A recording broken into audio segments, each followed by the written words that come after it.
Aujourd'hui, on se retrouve pour le deuxième épisode des mythes. Avant de passer aux 10 mythes de cette vidéo, je vous invite, si ce n'est pas déjà fait, à vous abonner et à activer la cloche. Si cette vidéo vous a plu, je vous invite à liker. Bonne vidéo! Mythe numéro 1. Manipuler une grenouille ou un crapaud donne des verrues. Il existe rarement une bonne raison de manipuler un animal sauvage, même quelque chose d'aussi docile qu'un crapaud. L'origine de cette croyance vient du corps du crapaud, qui semble recouvert de verrues. Ces verrues sont en fait des protubérances. Ces protubérances sont des glandes qui l'aident à garder sa peau humide. Certaines glandes dégagent un poison pour décourager ses prédateurs. De ce fait, mieux vaut se laver les mains après l'avoir touché. Ce poison agit s'il est avalé, mais pas au contact de la peau. Mais lavez-vous quand même les mains. Mythe numéro 2. Les poissons sont muets. Il existe une expression qui dit « muet comme une carpe ». Mais les poissons communiquent beaucoup. C'est dans les océans que nous trouvons le plus de sang. Une espèce de poisson-chat coule comme un pigeon et se met subitement à crier comme un singe. D'autres espèces, plus discrètes, grognent ou coassent comme des grenouilles ou lancent des petits clics en s'enfuyant. L'océan n'est pas un monde de silence comme le prétendait le commandant Cousteau. Il existe deux façons pour les poissons de faire du bruit, claquer leur mâchoire ou utiliser leur vessie natatoire, poche qui remplissent et vident de gaz à volonté. Mythe numéro 3.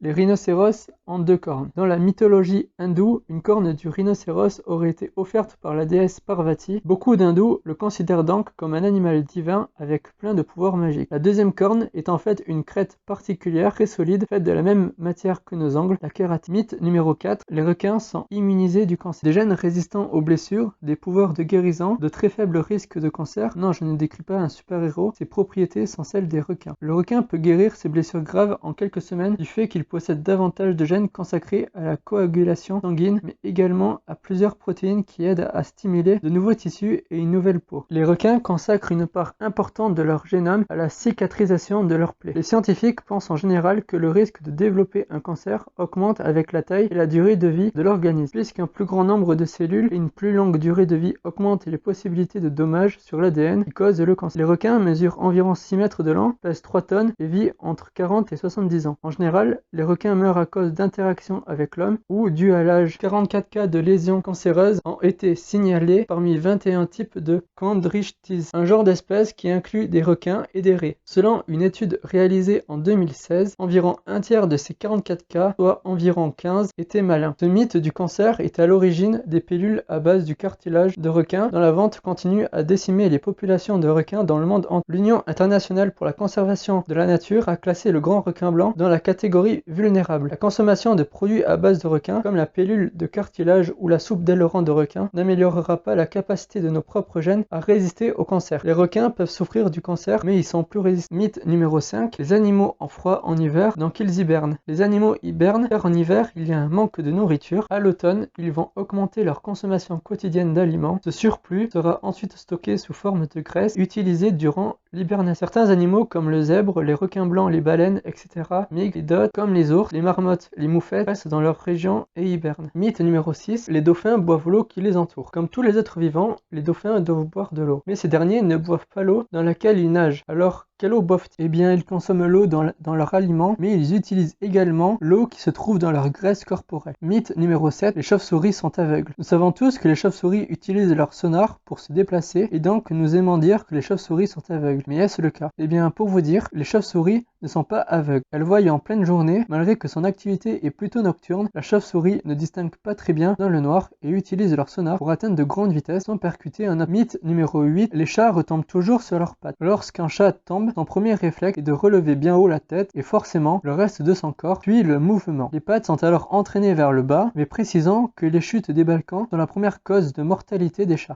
C'est tellement courant que les vétérinaires ont baptisé le phénomène le syndrome du chat parachute. Le chat a plus de risques s'il ne tombe pas de très haut, enfin disons plutôt qu'il a moins de temps pour se retourner. S'il chute de très haut, il ne va pas mieux s'en sortir car le choc de l'impact au sol est alors bien plus fort. Dans ce cas même, s'il retombe sur ses pattes, le pauvre chat peut souffrir d'importantes fractures osseuses. Pour que le dicton soit valide, le chat doit tomber d'une hauteur comprise entre 1,5 m et un étage d'immeuble. Donc les chats ne retombent pas toujours sur leurs pattes. Mythe numéro 9. Les chats noirs portent malheur. Le chat noir est synonyme de malheur en France et dans plusieurs pays d'Europe et du monde. Le simple fait de le croiser fait frissonner les superstitieux. Pourtant, un petit matou au pelage noir n'est pas plus dangereux que n'importe quel autre. Alors comment expliquer cette crainte largement répandue? Ce serait au Moyen-Âge que le chat noir aurait commencé à inspirer la crainte et la superstition. Chaque petit félin au pelage noir était associé aux sorcières et supposé être être une incarnation du diable. Il était vu comme un animal dangereux dont le but consistait notamment à vampiriser les jeunes enfants et à hypnotiser les honnêtes gens de ses yeux qui brillent dans la pénombre, ou encore à imiter les cris des enfants pour terroriser la population, sans en réalité des cris de chats en rue. Pourquoi une telle croyance? Pour la comprendre, il faut se tourner vers l'église et la fameuse chasse aux sorciers qui s'est étendue du 8e au 18e siècle avec des pics plus ou moins importants de ce mouvement selon les époques. L'église s'est lancée dans une politique ferme de dénonciation des péchés et s'est imaginé qu'un complot de sorcières s'organisait en secret pour détruire la chrétienté. Les femmes qui avaient le malheur d'être quelque peu différentes de la normalité, c'est-à-dire les guérisseuses, qui utilisaient les bienfaits des plantes pour les soins, les femmes solitaires, les femmes érudites, etc., furent alors très vite considérées comme des menaces. Il suffisait qu'une vache meure dans le village voisin, qu'un enfant se blesse ou qu'un paysan décède pour que la malheureuse soit qualifiée de sorcière et condamnée au bûcher. Il en allait de même si elle était accompagnée d'un chat noir ou si elle en nourrissait un, qui serait, selon les chrétiens, le diable. Néanmoins, l'Église haïssait tous les chats en général, qu'ils soient noirs ou porteurs d'autres couleurs. En effet, l'Église considérait que le chat était porteur de vices et de péchés ignobles tels que l'avarice, la colère, l'envie, la gourmandise, la luxure, l'orgueil et la paresse. Des millions de pauvres petits matous au pelage noir furent ainsi condamnés avec leur maîtresse et finirent ainsi pendus, écorchés vifs,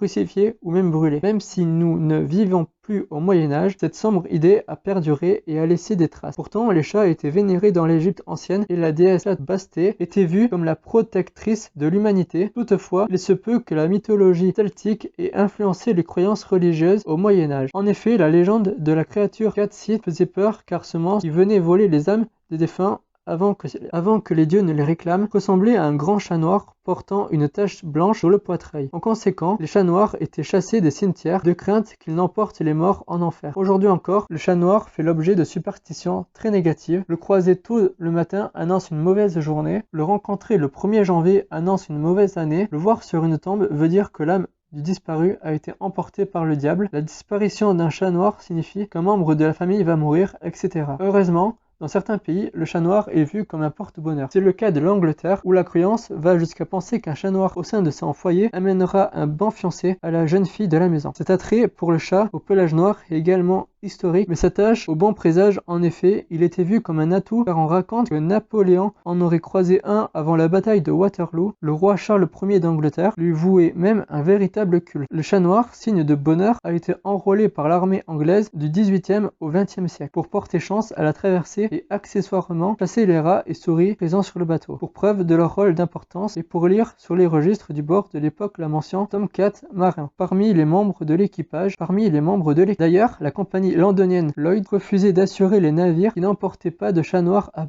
mythe numéro 10. Le chien qui remue la queue est toujours heureux. On a coutume de dire qu'un chien qui remue la queue est un chien heureux. Une chose est certaine, c'est que la queue du chien et ses mouvements en disent long ses émotions. La queue sert au chien à exprimer de nombreuses émotions, et ce de manière plutôt réflexe. En réponse à des impulsions nerveuses, ainsi lorsqu'il est anxieux ou qu'il ressent une émotion négative, le chien peut également remuer la queue, mais alors plutôt vers la gauche. Les battements de queue concentrés sur la droite seraient quant à eux bien une expression de bonheur et d'émotion positive. En y regardant de plus près, on pourrait même distinguer plusieurs degrés de balancement de la queue. Un balancement lent et rythmé serait signe d'indécision. Le chien qui y a recours hésite quant à l'attitude de la personne ou du chien qui l'a en face de lui. Lorsque le battement est rapide et désordonné, il traduit une excitation positive ou négative. Les chiots peuvent même remuer leur queue lorsqu'elle est entre leurs pattes. On parle alors de balancement de soumission active. Le balancement de domination, enfin, est à peine perceptible et traduit une certaine tension. Notez que ce comportement que l'on observe chez le chien et chez le chat, pour lequel il n'est pas nécessairement à interpréter de la même façon, semble exacerbé par sa proximité avec l'homme. En effet, son ancêtre le loup, lui, ne remue guère la queue, de même qu'il n'aboie pas.